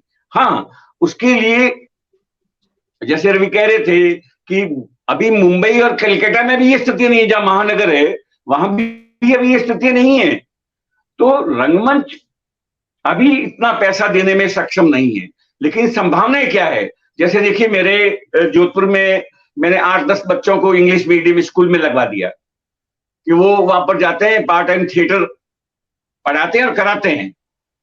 तो अब उनको वहां से 20-25 हजार रुपया महीने का मिलना शुरू हो गया। जयपुर में भी ऐसे कुछ लोग काम करते हैं। तो हम पार्ट टाइम अपने रंगमंच का उपयोग आजीविका के लिए कर सकते हैं, लेकिन थिएटर पे शो कर कर अभी रवि कहे जैसे 2,500 रुपये तो छोड़कर 50 रुपए का टिकट भी राजस्थान में बेचना मुश्किल है। तो इस आय से कुछ नहीं हो सकता। हाँ, अभी हमने सरकार के सामने एक और योजना रखी है कि जिस तरह से स्पोर्ट्स का कोटा होता है सरकारी नौकरियों में, इस तरह से कल्चरल का कोटा भी होना चाहिए। तो सांस्कृतिक दृष्टि के लोग, चाहे वो अभिनय करने वाले हों, चाहे वो डांस करने वाले हों, चाहे गाने वाले हों, वो लोग अगर सरकारी नौकरियों उसका कैडर बनेगा तो उससे कई स्थितियां ठीक भी होगी, रोजगार तो मिलेगा ही, वहां काम का एक कल्चर भी सुधरेगा। तो ये चीजें भारत सरकार के स्तर पर भी हो सकती है, राज्यों के स्तर पर भी हो सकती है। तो ये रोजगार मिलने का एक जरिया हो सकता है कि हम उसके बहाने आजीविका हमारी हो जाए और हम रंगमंच करते रहें। लेकिन और रेपर्टरी का जो कॉन्सेप्ट चला था कि भाई वहां नियमित रोजगार दें, लेकिन वो रेपर्टरी कितनी चल पाई हम देख पा रहे हैं देश में। एक एनएसडी की जो रेपर्टरी है वो भी कितना एक कलाकार को दे पाती है, जो सक्षम कलाकार है उसको भी 50,000 रुपए से ज्यादा नहीं दे पाती है रेपर्टरी। तो और आज 50,000 रुपए इस जमाने में क्या मायने रखते हैं अपन समझ सकते हैं। तो इसलिए अभी रंगमंच लिविंग स्टैंडर्ड देने के लिए मैं तो सक्षम नहीं है। अगर ये सोच के कोई रंगमंच में आता है तो वो ना आए, कृपया ना आए। वो ये सोच के आए कि मुझे त्याग तपस्या करनी है और आजीविका का साधन कोई और तलाशना है साथ साथ में, तो रंगमंच सर्वाइव कर सकता है और वो भी सर्वाइव कर सकते हैं। लेकिन अपेक्षाएं करके हम आए तो यहां से फ्रस्ट्रेशन लेके जाएंगे और वो फ्रस्ट्रेशन जो है समाज के लिए और उसके खुद के लिए भी ठीक नहीं। अब नई शिक्षा नीति की जो तुमने बात की प्रिया, नई शिक्षा नीति में ऐसा कुछ नहीं। देखिए, ये सरकारी दस्तावेज होते हैं, ये कहने के पढ़ने तक तो ठीक है, लेकिन धरातल में आते आते इसको बरस लग जाएंगे। अब प्राइमरी एजुकेशन में रंगमंच पढ़ाया जाना चाहिए, वो ये कहने में अब ये कब जाके होगा पता नहीं, और होगा तब तक वहां आप और मैं नहीं जाएंगे, वो कोई दूसरे लोग पहुंच जाएंगे वहां पर। क्योंकि कपिल के पास आउट कितने हैं? मेरे ख्याल से ज्यादा 100 लोग पास आउट हो गए होंगे राजस्थान आपके पास अभी तक एमए किए हुए लोग थिएटर में। 100 लोग के बाद इस राजस्थान में प्राइमरी स्कूल जो है 40,000 प्राइमरी स्कूल है, कहां रंगमंच के टीचर आएंगे? वहां कोई और ही लग जाएगा, और फिर जो और लग गए तो फिर आपका थिएटर जो बाहर हो रहा है ना वो भी बंद हो जाएगा। इसलिए इस गुंजाइश में ज्यादा न जाए, रंगमंच को जनता के भरोसे छोड़ दें और हम अपनी सक्षमता के साथ रंगमंच को करें, तो मैं सोचता हूं कल अच्छा होगा। जी, बिल्कुल सही कहा आपने सर। सनुष जी है जो ये सवाल पूछ रही हैं। जी मैं एक बात कहना चाहूंगा कि जैसे बात हो रही थी, तो अभी आंध्रा में एक बहुत अच्छा एग्जाम्पल है। वहां वो प्रजा नाटक मंडली और एक और ग्रुप है, वो मोबाइल थिएटर करते हैं। तो वो इस तरीके से ही करते हैं कि उन्होंने मतलब नाटक बनाए और वो गाँवों में जाते हैं और गाँवों की वहां पर पंचायत से वो धन इकट्ठा करके और मोबाइल थिएटर पूरे उसमें शो करते हैं। और करीब अभी लास्ट ईयर उन्होंने एक शो से करीब 2 करोड़ रुपए का रेवेन्यू जनरेट करा उस प्ले से, उस प्ले को घुमा के पूरे आंध्रा में उन्होंने अलग अलग। तो इस तरह के प्रयास भी किए जा सकते हैं जिससे थिएटर भी अलग अलग जगह पे पहुंचेगा, आपके रूट लेवल पे पहुंचेगा और रिपीटेड शो होंगे और कम पैसे से भी मतलब उसमें जो है वो क्वांटिटी ज्यादा होगी लोगों की, तो कम पैसे में भी वो रेम्यूनरेशन है वो बड़ा हो जाएगा। जी नहीं, जी, रवि सर संभावनाओं से तो नकारा नहीं जा सकता, संभावनाएं तो ठीक है। अभी हमारे जो कई रंगकर्मी जो है नुक्कड़ नाटक करते ही हैं, नुक्कड़ नाटकों से उनको बहुत कुछ प्राप्त हो जाता है, लेकिन वो गंभीर रंगमंच करने के लिए आप गांव का चबूतरा नहीं चुन सकते हैं। जिस तरह का रंगमंच अब चल पड़ा है, गांव का रंगमंच करने के लिए वो आइडियल रंगमंच आपका नहीं चलेगा। वो रंगमंच फिर गांव का ही रंगमंच होगा। उनकी मानसिकता तक हमें जाना होगा, जिसके लिए हम तैयार नहीं है, क्योंकि हम तो रंगमंच पहले अपने लिए करते हैं, तो अपना रंगमंच वहां नहीं चलेगा। आम जीवन का रंगमंच कर हम करने के लिए तैयार हों तो फिर कहीं जाइए, आपको कोई समस्या नहीं है। उगम राज कहीं भी जाके ख्याल कर लेता था, उसको समस्या नहीं थी। जी रवि सर, आप कुछ कह रहे हैं जी। मैं एक संभावनाओं की बात कर रहा था, जो संभावनाएं बनती हैं और संभावनाएं हम ही बिगाड़ते हैं।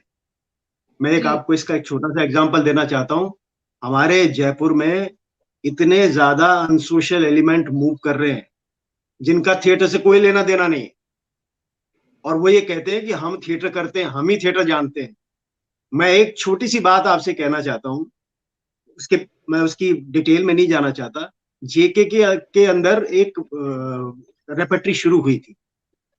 रेगुलर फ्राइडे थिएटर होता था वहां पर, रेगुलर काम होता था थिएटर का।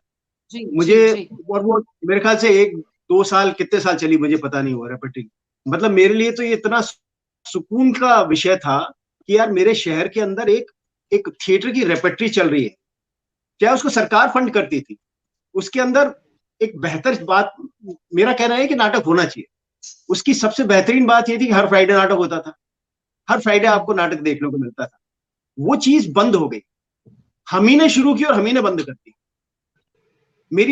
मुझे बड़ी तकलीफ है इस चीज की कि कोई चीज हम ही ने शुरू की, हमने उसको अप्रूव किया और हम ही ने उसके ऊपर जो भी उसमें बुराइयां भी रही होंगी, एलिगेशन भी होंगे, करप्शन भी रहा होगा, जो भी रहा होगा, हमने खुद ही ने उसको बंद कर दिया। मुझे बताइए उससे हमारा फायदा हुआ क्या? थिएटर का तो नुकसान हुआ ना। मुझे बताइए जो नाटक होते थे वो भी बंद हो गए। सरकार के लिए तो बड़ा आसान काम है, जेके के लिए तो बड़ा आसान काम है, माता बच्ची नहीं छोड़ो यार, हटाओ, बंद कर दो। ये बड़ी आसान चीज है। मैं फिर आपको कहता हूं, जितने भी सरकार कितना आपको मदद करती थी, जिससे कितना नाटक होता था, खराब भी होता था लेकिन अच्छा भी होता था, ऐसा नहीं था। आपको देखिए एक संस्था को 2-2, 3-3 वो दिए जाते थे अपने, आप प्रोजेक्ट जमा कर सकते थे। एक संस्था 2 प्रोजेक्ट भी जमा कर सकती थी, इंडिविजुअल भी प्रोजेक्ट जमा कर सकता था। मैं कहता हूं कि कुछ भी नहीं हो, नाटक तो होते थे, लेकिन सबने मिलकर के उसमें भी जो है गुड़ गोबर कर दिया। आज स्थिति है, सरकार को तो बड़ा मजा आ गया। सरकार ने कहा कि अभी किसी को नहीं मिलेगी, जिसकी ऑर्गेनाइजेशन हो उसी को मिलेगा, बस एक प्रोजेक्ट जमा करा सकता है। और आज मान लीजिए कपिल है, कपिल की तुम हो, तुम्हारी ऑर्गेनाइजेशन है, तुम 20 साल से झक मार रहे हो, इतनी कोशिश कर रहे हो नाटक के लिए, मतलब अपना फैमिली छोड़ करके, कभी रेडियो करते हो, कभी क्या करते हो। मतलब तुम्हारी यात्रा को कोई समझ सकता है क्या? मैं समझ सकता हूँ तुम्हारी यात्रा को, कितनी मुश्किल होती होगी तुमको। अपने बच्चे को छोड़ के, अपने हस्बैंड को छोड़ के तुम नाटक करना चाहती हो, तुम्हारा भाई, तुम लोग कर रहे हो ना। तो सरकार के लिए तो बड़ा आसान हो गया, सरकार ने कहा बंद करो इसको। आज आप देख लीजिए एक सिर्फ आपको एक ग्रांट मिल सकती है। अगर प्रिया अप्लाई करना चाहेगी ना तो प्रिया को नहीं मिलेगी, चाहे 20 साल से प्रिया इस काम को कर रही है। सरकार ने बंद कर दिया, इंडिविजुअल ग्रांट ही बंद कर दी सरकार ने।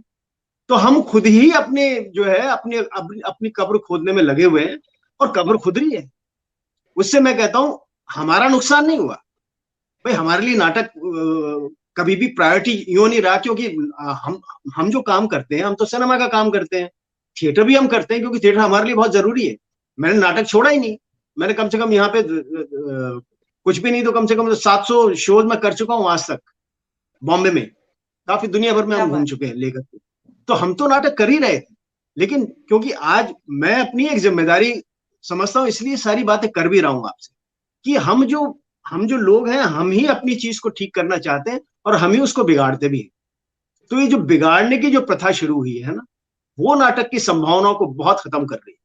तो इसमें संभावनाएं तभी हो सकती हैं जब हम सब मिलकर के, मैं कहता हूं अगर आज भी इस चीज का मैं खुद बीड़ा उठाऊंगा, मैं भाई साहब से फिर निवेदन करूंगा, हम फिर जेके के पास जाए, हम 5-10 लोग मिलकर के जाएं, जो लोग ये नाटक कर रहे हैं, कि सर आप लोगों शुरुआत की थी, आप फिर शुरू कीजिए, उसको वापस से करना शुरू कीजिए। हम रविंद्र मंच के पास जाए, रविंद्र मंच में भी था मेरे ख्याल से, वहां भी ग्रांट का कुछ इश्यू था, आने वाला था। ये सारे आप इसमें भाई साहब हमारी बहुत मदद कर सकते हैं, इन सब चीजों के लिए भाई साहब की हम हेल्प ले सकते हैं। तो मुझे बताइए, एक मूवमेंट तो शुरू हो। मुझे लगा सर मैं अगर यहाँ मान अपडेट लीजिए, कर दूं, मैं यहाँ अपडेट कर दूं कि रविंद्र मंच ने अभी टैगोर थिएटर फेस्टिवल शुरू किया है। रमेश पुराना सर उसके साक्षी रहे हैं। मतलब Friday Saturday Sunday performing art वहां पे होती है, जिसमें नाटक भी है, डांस परफॉर्मेंस भी है, म्यूजिकल हाँ मुझे मालूम, परफॉर्मेंस भी है। अभी एक एक योजना शुरू हुई है, तो ये एक संभावना बन पड़ी है एक कलाकारों के संभावना, लिए। क्योंकि मुझे मैं जब 2-3 साल पहले की बात है, जब वो वहां पे कौन, मैं भी नाम उनका मुझे याद नहीं है, जब उनसे मैं बात कर रहा था तो उन्होंने बताया भी था कि हम यहाँ एक रेperटरी शुरू करना चाह रहे हैं, और पता नहीं कितना 13 करोड़ या 14 करोड़ कुछ पैसा आने वाला भी था। अब मुझे मालूम नहीं, क्योंकि हम तो उसको फॉलो करते नहीं, आप लोग वहां हो तो आप तो ये मैं कह रहा हूँ, ये संभावनाएं जो खत्म हो गई, उन जी संभावनाओं जी को फिर से जिंदा किया जा सकता है, इसमें कोई दिक्कत नहीं है। और आज मुझे बताइए, आज आज भाई साहब बैठे हैं, कोई अगर ऐसी चीज जो होनी चाहिए, हम कम से कम सरकार से जाके कह तो सकते हैं, हम भाई साहब का हाथ पकड़ सकते हैं, भाई साहब आप हमारे साथ चलो, सर ये काम कैसे हो सकता है, उसकी संभावनाएं तो जगह है। मुझे बताइए, आज हमारे जितने भी थिएटर के लोग काम कर रहे हैं, एक नाटक अगर शुरू होता है, उसमें अगर 20 लोगों को एम्प्लॉयमेंट मिलती है, तो 20 लोगों को एम्प्लॉयमेंट मिलता है, और उसके साथ साथ और भी लोग जुड़ते हैं। आप जी एनएसडी रेperटरी देख लो, एनएसडी रेperटरी में जब नाटक होता है, तो लोग बाग तो उसमें 15 ही है, लेकिन जब 35 लोग या 40 लोगों की जरूरत होती है, तो बाहर से लोग हायर किए जाते हैं। तो 40 लोगों को नाटक का मौका तो मिलता है, अवसर तो मिलता है। तो ये जी संभावनाएं जो हमारी मतलब ऐसे डुबो दी गई अनसोशल एलिमेंट्स ने, वो हमारी संभावनाएं जो खत्म कर दी, उन संभावनाओं को हमसे फिर से जागृत करने की कोशिश करनी चाहिए। और मैं इसका बीड़ा खुद उठाता हूँ। मैं जब भी क्या आऊंगा, बात है। आपकी अगली बार जब मैं आऊंगा, तो मैं जितने भी हमारे जो जो एक्टिव लोग बाग हैं वहां पे, जो जो भी सीनियर्स हैं, सबको जोड़ करके हम जेके के पास जाएंगे। सर आपने ये शुरू किया था, ये हमारा मेमोरेंडम है, आप इस काम को फिर से शुरू कीजिए। हम ये कोशिश तो कर सकते हैं ना, नहीं होगा इसके बिल्कुल अलावा क्या बिल्कुल। हो सकता है। हम भाई जी साहब से जी जी कहेंगे, भाई साहब आप जो है हमारी को जो है जो भी हमारा कल्चरल डिपार्टमेंट है, उससे कहिए आप सर, इसको हमारे जो मंच है, रविंद्र मंच है, वहां पर एक फंडिंग करे। पहले आने वाली थी वो ग्रांट, प्रिया नहीं आती तो कोई फर्क नहीं पड़ता। मैं आपको एक छोटा सा एग्जांपल देता हूँ। अगर मैं आज यहाँ हूं, तो उसमें भानु भारती हैं। अगर मैं यहाँ जी नहीं होता, तो मैं कपिल की जगह होता। जी इसकी मैं आपको छोटा सा एक एग्जांपल देता हूँ। जब जब हमने पास कर लिया था, तो हमने भानु भारती से पूछा अब हम क्या करें। तो उन्होंने कहा तुम थिएटर करो, तुम ट्रेंड हो गए हो, अभी तुम सब चीज तुमने सीख ली है। तो फिर उन्होंने हमको बताया कि देखो, अच्छा उस वक्त क्या हो रहा था कि भानु भारती 33 लाख रुपए की सेंटर से एक वो लेके आए थे, ग्रांट, 33 लाख रुपए की उस वक्त, सोचो आप। और उन्होंने ये, उनका ये प्रोग्राम था कि हम यहाँ पे 2 साल का वो शुरू करेंगे, एक क्रैश कोर्स शुरू करेंगे, 2 साल का कोर्स शुरू करेंगे ड्रामा का, वो तुम लोग करो। और तुम लोग 1 साल तुम कर चुके हो, तुम लोग 2 साल का वो कोर्स करना, तुम लोग निकलोगे, फिर तुम सब लोग उसमें तुमको सबको मैं उसमें अकोमोडेट करूंगा, और वो वहां हम एक रेपेटरी की तरह से और एक इंस्टीट्यूट की तरह से इसको एस्टेब्लिश करेंगे। हमारा प्रोग्राम यही था। मेरा प्रोग्राम ये था कि मैं वहीं पे मेरे को ये उसमें शामिल कर लेंगे, मैं वहीं पे काम करूंगा, अपने रेपेटरी होगी या जो भी होगी, हम उस इंस्टीट्यूट में काम करेंगे। लेकिन हमारा दुर्भाग्य कह लो या सौभाग्य कह लो, भानु भारती को कोई जापान की ग्रांट मिल गई, वो निकल गए जापान। हमने उनसे कहा हम क्या करें, अभी मैं क्या कर सकता हूँ। उन्होंने कहा तुम जाओ रेपेटरी में अपने एनएसडी अप्लाई करो। हम 5 लोगों ने एनएसडी में अप्लाई कर दिया, 5 का सिलेक्शन हो गया, हम लोग 5 निकल गए। जो जो ड्रामा डिपार्टमेंट है, वो आज कपिल जानता है कैसा है। तो जी जी मैं उन सारी संभावनाओं की बात कर रहा हूँ, जो संभावनाएं जिंदा होती हैं। वो संभावना जिंदा हुई थी, मुझे पता 33 लाख रुपए छोटा अमाउंट है। आज वो अमाउंट कम से कम तो 4 करोड़ या 10 करोड़ होता, जी अगर वो बन जी जाता। तो मैं यही कहता जी हूं कि जो संभावनाएं हम जागृत करते हैं, जो बनाते हैं, उनको हम ना बिगाड़े। मैं जयपुर के हम लोग सब बैठे हैं जो जयपुर की बात कर रहे हैं, तो ये संभावनाएं जो बिगाड़ने वाले लोग हैं, उनसे जरा दूर रहें। और वापस से अगर नहीं है, तो मैं कहता हूं एक बार फिर से कोशिश करनी चाहिए, अपन सब मिलके कोशिश बहुत करेंगे। और मैं आपको बहुत गारंटी खूब से आपने कहता हूँ, बात। जी जी जी बहुत ही आज खूब आज आपने बात मैं कही मैं है। कहता हूँ हम भाई साहब का हाथ पकड़ेंगे, हम भाई साहब का हाथ पकड़ेंगे। भाई साहब इसमें कोई कोई कोई बड़ी बात नहीं है, मैं आपको कह रहा हूँ। आज खुराना साहब यहाँ बैठे हैं। डियर साहित्यकार के मंच पर रवि हाँ, झांकल सर ने जो एक अनाउंसमेंट किया है कि जैसे वो जयपुर आएंगे और जयपुर के रंगमंच के लिए, हिंदी भाषी रंगमंच के बिल्कुल लिए प्रयास करेंगे, यहाँ की संस्थाओं से बिल्कुल। करेंगे, और जिसमें हमारे आदरणीय रमेश खुराना सर का पूरा साथ रहेगा, सानिध्य रहेगा, उनका सहयोग, मार्गदर्शन रहेगा। ये आज डियर मैं साहित्यकार के मंच पर बात हो रही है। हिंदी रंगमंच की संभावनाओं को लेकर जो बात हुई है, काफी सार्थक बातें हुई हैं और काफी लोगों के मैसेजेस, टिप्पणियां हमारे पास में आ रही हैं। कईयों के सवाल हैं जिनके जवाब आप लोगों के द्वारा दिए गए हैं, कहीं ना कहीं आपके वक्तव्य में है। और क्योंकि हमारे पास में सर अभी दिक्कत ये है कि समय की संभावना नहीं है कि हम समय बढ़ा सकें। इस सत्र नहीं, का समय जो बढ़ाते समय नहीं है, है। मैं सिर्फ ये कहता हूँ कि इस पे कपिल बैठा है, कपिल को मालूम है इस पे कैसे काम किया जाता है। आप लोग इस पे काम करो, ताकि क्या है, जब हम लेके कहीं जाएं, अगर हम भाई साहब को कहें कि भाई साहब इसको थोड़ा आप देखिए कैसे हो सकता है, तो हम भाई साहब के पास भी जाएं, उनको समझाएं सर ये ऐसे ऐसे होना चाहिए। तो ये सारी संभावनाएं तो हमको खुद को जुटानी पड़ेंगी। हम एक जी प्रोजेक्ट जी सा बनाए कैसे क्या होता है, क्योंकि वहां कैसे शुरू हुआ था और वो कैसे खत्म हो गया, अब वो कैसे शुरू हो सकता है। और मैं आपको गारंटी से कहता हूँ शुरू हो सकता है, क्योंकि आज हमारे साथ बुराना साहब हैं। बुराना साहब हर उस चीज के पीछे लग सकते हैं जो लगता है कि इसमें थिएटर का, आर्टिस्ट का, अपने हम सबका भला है, उसमें हम बिल्कुल भाई साहब हमारे साथ रहेंगे। और हम खुद भी जा सकते हैं ना, कोई दिक्कत नहीं है, लेकिन हम एक अपने प्रोजेक्ट के साथ जाएं। ये संभावनाएं हमको जिंदा करनी चाहिए, क्योंकि नाटक जिंदा रहना चाहिए, वो जरूरी है। कौन उसमें करता है, कौन शामिल होता है, कौन नहीं होता है, इसमें नहीं पड़ना चाहिए। हमको ये संभावनाएं जरूर भाई साहब कह रहे हैं जो है वो करनी चाहिए। जी, नाटक जिंदा रहना चाहिए। और जैसा पुराना सर ने कहा कि एटीट्यूड और एप्टीट्यूड बहुत जरूरी है। कमर्शियल थिएटर में वक्त लगेगा, लेकिन संभावनाएं बरकरार हैं, आगे होती रहेंगी, चाहे वो रेperटरी के माध्यम से हो, चाहे वो शैक्षणिक संस्थाओं के माध्यम से हो, लेकिन संभावनाएं हैं और आगे इसमें कहीं ना कहीं रंगमंच और हिंदी रंगमंच का विकास होगा। आज बहुत सार्थक चर्चा रही है। हिंदी रंगमंच चुनौतियां और संभावनाओं के लेकर हमने बात की। हमारे साथ में आदरणीय रमेश खुराना साहब, हमारे साथ में रवि झांकल साहब और डॉक्टर कपिल शर्मा जी रहे। सार्थक चर्चा के साक्षी रहे आप सभी दर्शक। बहुत बहुत शुक्रिया इतनी सार्थक चर्चा के लिए। Thank you so much. आप सभी का आभार। डियर साहित्यकार डियर साहित्यकार सम्मेलन 2022 की तरफ से आप सभी का मैं एक बार फिर से तहे दिल से आभार व्यक्त करती हूँ। बहुत बहुत धन्यवाद।